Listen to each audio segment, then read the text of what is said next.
Assalamualaikum warahmatullahi wabarakatuh. Saya Muhammad Rizal Fauzan dari semester 3B. Di sini saya akan mereview ulang kembali materi hukum pidana lanjutan yang telah disampaikan oleh Ibu Profesor Dr. Hajah Heni Nuraini SHMH beserta asisten dosennya yaitu Bapak Dr. M. Rendi Aridhayandi SHMH. Di sini saya akan mereview dari bab 1, bab 2, dan bab 3. Bab 1, percobaan atau pohing atau attempt. A. Pengertian dan sifat percobaan.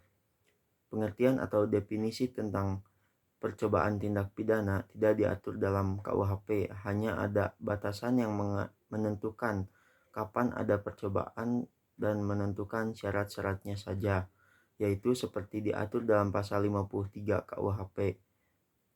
Pasal 53 KUHP.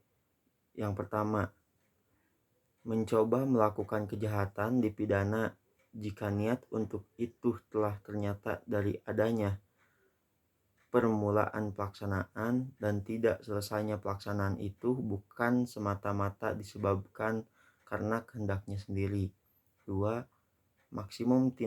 Maksimum pidana pokok terhadap kejahatan dalam hal percobaan dapat dikurangi sepertiga.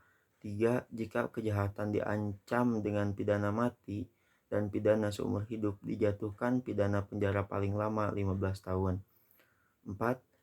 Pidana tambahan bagi percobaan adalah sama dengan kejahatan selesai. Pasal 54 KUHP. Mencoba melakukan pelanggaran tidak dipidana. Bab 2. Penyertaan atau delneming. Istilah penyertaan disebut juga turut campur dalam peristiwa pidana, turut berbuat delik, turut serta, delneming, complicity, participation, dan lain-lain. Pengaturan penyertaan.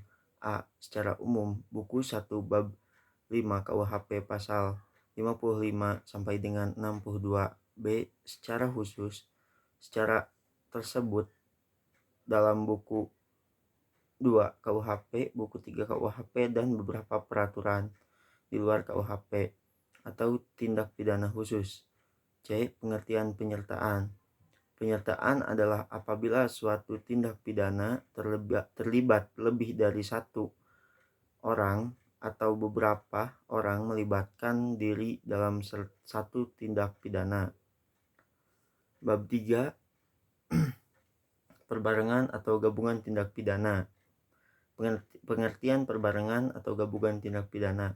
Dalam KUHP tidak ditentukan definisinya, tetapi dari rumusan pasal-pasalnya dapat disimpulkan seseorang dengan satu perbuatan mengakibatkan beberapa aturan pidana dilanggar, atau seseorang dengan beberapa perbuatan mengakibatkan beberapa aturan pidana dilanggar. Pengaturan perbarengan atau gabungan tindak pidana diatur dalam buku 1 KUHP bab 6 pasal 63 sampai 71 KUHP.